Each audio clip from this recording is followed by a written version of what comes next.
మీరు రాసిన పాటల గురించి అంటే మీ ప్రత్యేకత ఏమిటి అంటే, చాలామందికి ఒక పోర్ట్ఫోలియో ఉంటుంది శాస్త్రి గారితో పనిచేసేటప్పుడు.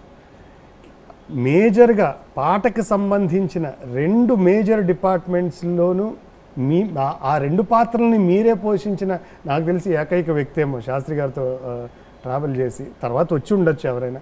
దర్శకుడు, సంగీత దర్శకుడు. దర్శకుడు సందర్భాన్ని క్రియేట్ చేస్తాడు, సంగీత దర్శకుడు ఆ సందర్భానికి ఒక ట్యూన్ ఇస్తారు, లేకపోతే శాస్త్రి గారు రాసిన పాటకి ట్యూన్ చేస్తారు. కాకపోతే దర్శకుడు, సంగీత దర్శకుడు అనేవాడు ఒక పాటకి ఉన్న పార్శ్వాలలో 2 అద్భుతమైన ముఖ్యమైన పాత్రలు అవి. ఆ రెండింటినీ మీరు పోషించారు. సో మీ రిలేషన్ విత్ శాస్త్రి గారు ఇస్ మోర్ అంటే ఇంటెన్స్ బేసికలీ. చాలా ఒక అంటే దానికి ఎప్పుడు కూడానండి శబ్దాన్ని, దృశ్యాన్ని రెండింటిని విడదీయలేనటువంటి అనుబంధం రెండింటికి ఉంటాయండి.